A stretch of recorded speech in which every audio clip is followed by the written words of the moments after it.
On the night the Harmattan winds first kissed the soil of Nkume village, a strange thing happened. The river, calm for centuries, rose in a single silver wave and crashed against the banks as if roaring at the moon. Elders claimed it was a warning or a blessing. No one could agree. But 9 months later, when a baby girl was born to a quiet farming couple, the oldest midwife whispered, "She is the river's child." And so she was named Mirinma, beauty of the waters. Mirinma grew like the river itself, calm at the surface with a beauty so serene it made strangers stare. Yet beneath that stillness lived a current of fire. She was quick-witted, rebellious, curious, and loud where tradition expected silence. Her laughter echoed through the village like the clatter of clay pots. But with beauty came whispers. Whispers said she carried strange luck, the kind that brought both fortune and trouble in equal measure. Her parents always prayed the river's blessing would not become its curse.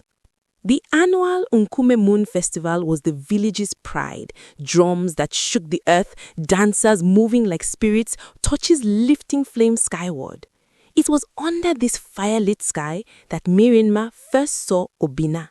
He arrived with the masquerade troupe from a neighboring kingdom, tall, striking, with eyes the color of warm earth, and a voice so deep the drums seemed to echo it. Every girl stared, every mother whispered, every father frowned. But Obina only stared at one person, Mirinma. Their eyes locked across the dancing crowd. Something surged in the air between them, hot, sharp, undeniable. He approached slowly like a lion who knew the prey had chosen him willingly. "You dance like the river," he said.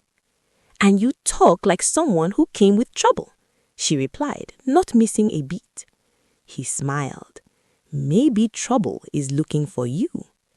"Trouble is always too slow. I find it first." Her boldness stunned him. His confidence intrigued her. The chemistry crackled like burning firewood. Before dawn came, they were already inseparable. But neither knew the truth. Their love had awakened an old feud, one older than both their families, one tied to the river itself. Obina returned to his kingdom, Akampa, the next day, but letters traveled through hunters, market traders, even random drummers who took pity on lovers too young to surrender. Their bond deepened through stolen messages and midnight riverbank meetings. 3 months passed. Then one night, heavy with the smell of rain, Obina arrived at the river, trembling. "My father knows," he whispered. Mirinma's blood chilled. "What knows?"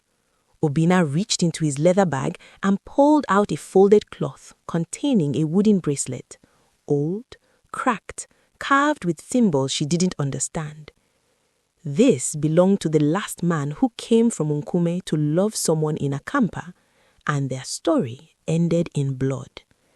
Mirinma slowly sank onto a rock. "I don't understand." Obina swallowed hard.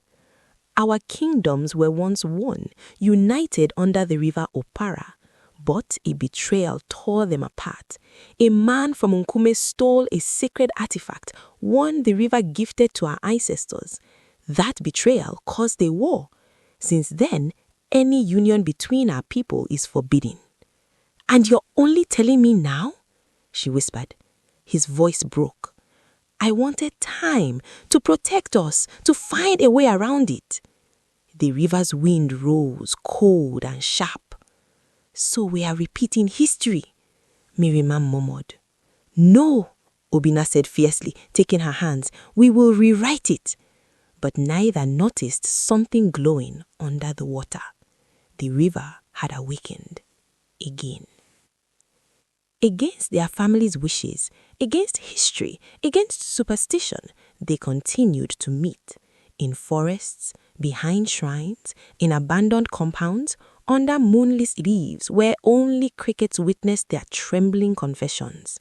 Their love burned hotter than warnings, but fate was sharpening its claws.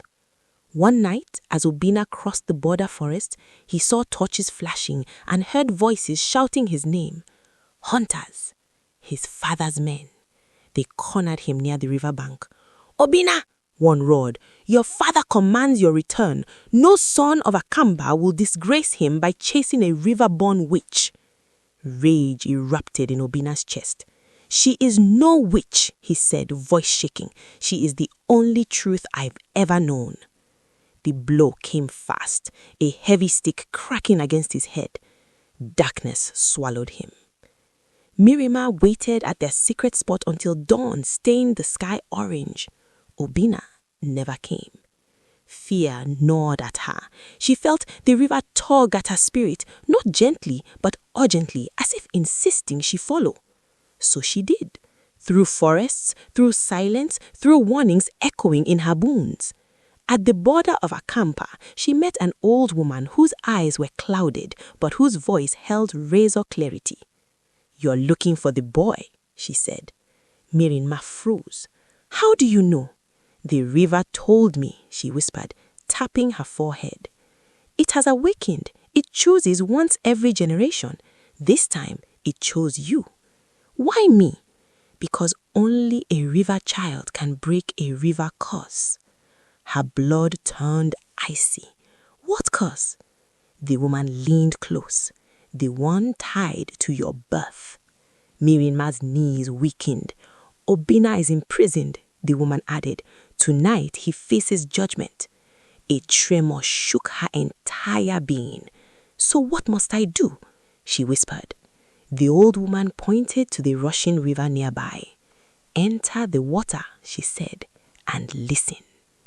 Mirinma stepped into the river. Cold, alive, electric, the current wrapped her like a living thing. Suddenly, darkness, then images.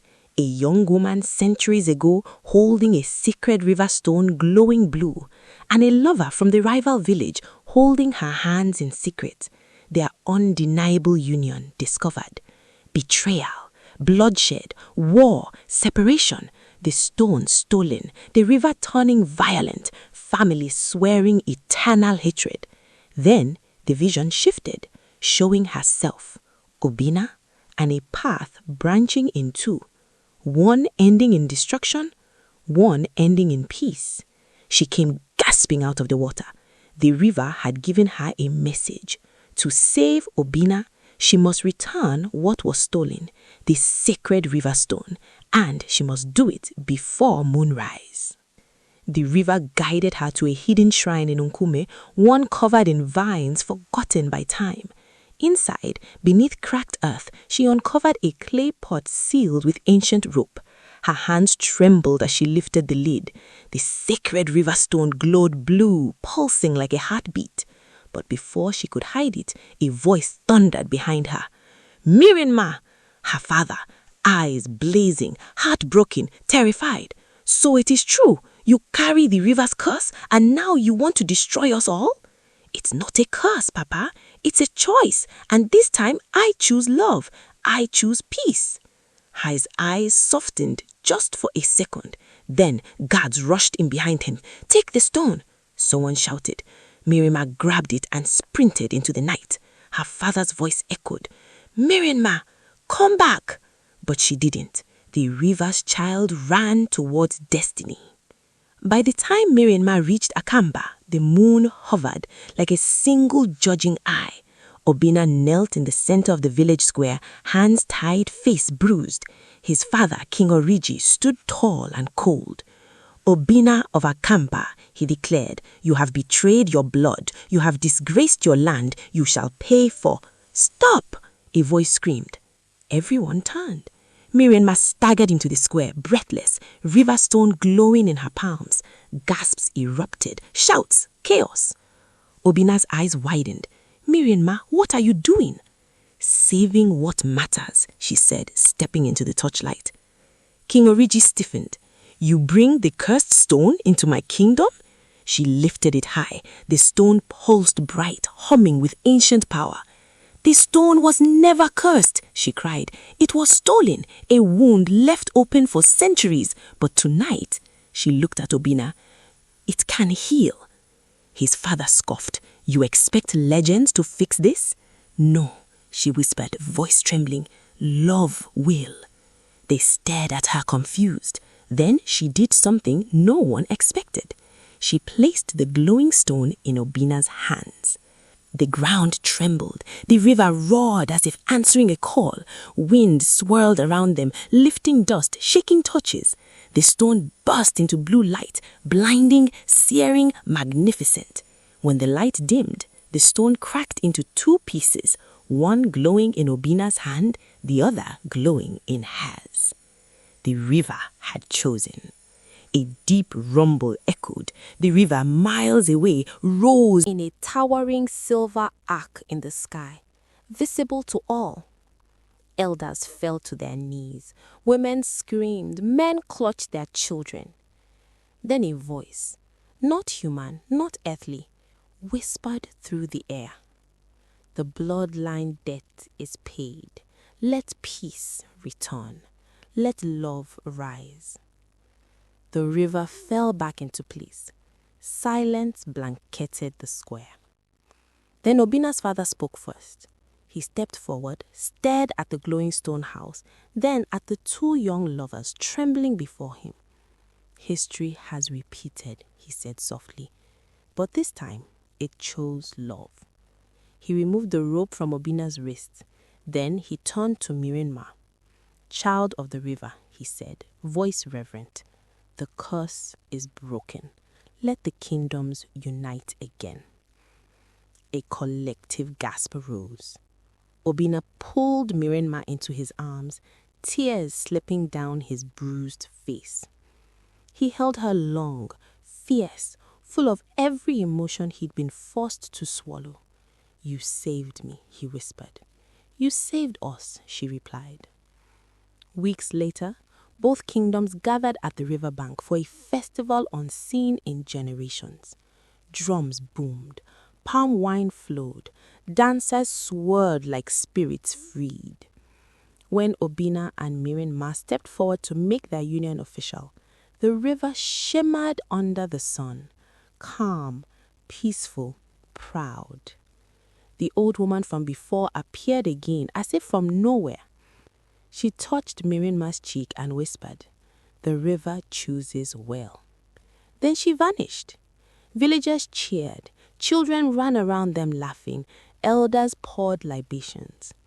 And under the full sun, Obina took Mirinma's hands. "You said trouble was too slow," he teased softly. She smiled. "It still is. I found you before it did." He laughed, pulling her close. "Then let me trouble your heart forever. Only if you can keep up," she whispered. Their lips met. A kiss soft as river mist, bold as destiny, deep as the love that had shattered curses. The kingdoms united that day. The river calmed for the first time in centuries. And Mirinma and Obina became a legend told every year during the Moon Festival. A story of rebellion, a story of healing, a story rewritten by two hearts who refused to surrender. The story the river chose.